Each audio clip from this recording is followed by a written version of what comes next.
শীতকালে নলেন গুড়ের রসবড়া ভীষণই ভালো লাগে খেতে, তাই না বন্ধুরা? তো কিভাবে বানালাম আমি নরম তুলতুলে রসবড়া, রেসিপিটা দেখে নিন। নমস্কার বন্ধুরা, প্রতিমার রান্নাঘরে আপনাদের সবাইকে অনেক অনেক স্বাগত।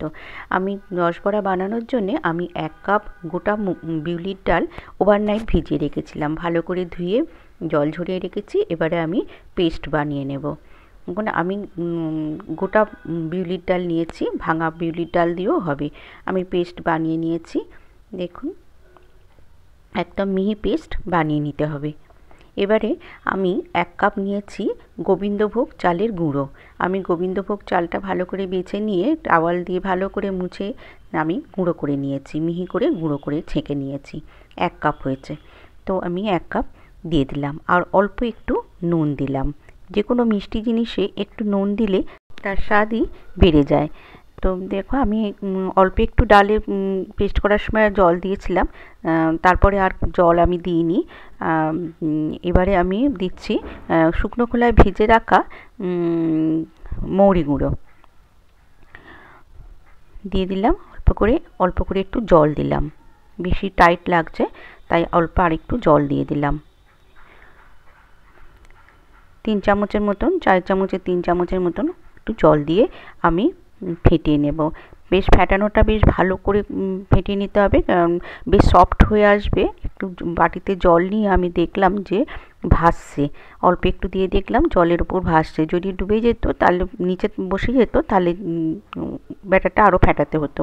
ভাসছে যখন, তখন ব্যাটারটা খুব সুন্দর করে ফেটানো হয়েছে। আমি রেখে দিলাম 10 মিনিট রেস্টে। এবারে আমি গুড়ের জালটা বসিয়ে দিলাম, আর 2টো এলাচ ভেঙে আমি 3 কাপ জল দিয়ে আমি নতুন পাটালি দিয়ে করছি, নতুন পাটালি দিয়ে জালে বসিয়ে দিলাম। রসটা বানিয়ে নেব, গুড়ের রসটা। এবারে আমি কড়াইতে তেল গরম হয়ে গেছে, আমি সাদা তেল দিয়েছি, বেশ কিছুটা সাদা তেল দিয়ে দিলাম। দিয়ে ডালে 10 মিনিট পরে আমি বড়াগুলো ভেজে নিচ্ছি। দেখুন ছোট ছোট করে এইভাবে বড়াগুলো ভেজে নিতে হবে। আমি গ্যাসের ফ্লেমটা একদম লো টু মিডিয়ামে রেখেছি। বেশি তেলটা যেন খুব বেশি গরম না হয়ে যায়, হালকা গরম থাকতেই আমি দিয়ে দেব, কারণ দেওয়ার সাথে সাথে পুড়ে যাবে যদি বেশি গরম হয়ে যায়।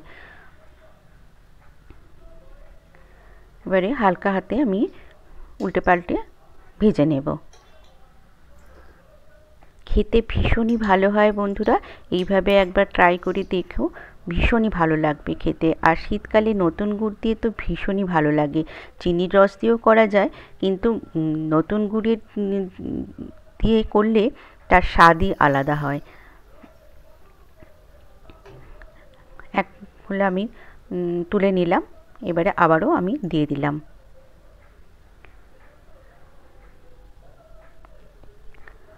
আমার চ্যানেলে নতুন বন্ধু হলে আমার চ্যানেলটিকে সাবস্ক্রাইব করে দেওয়ার অনুরোধ রইল বন্ধুরা। আর লাইক করবেন, আর ভালো লাগলে লাইক করবেন, আর সবার সাথে বেশি বেশি করে শেয়ার করবেন। আর অবশ্যই কমেন্ট করে জানাবেন আজকের রেসিপি আপনাদের কেমন লেগেছে।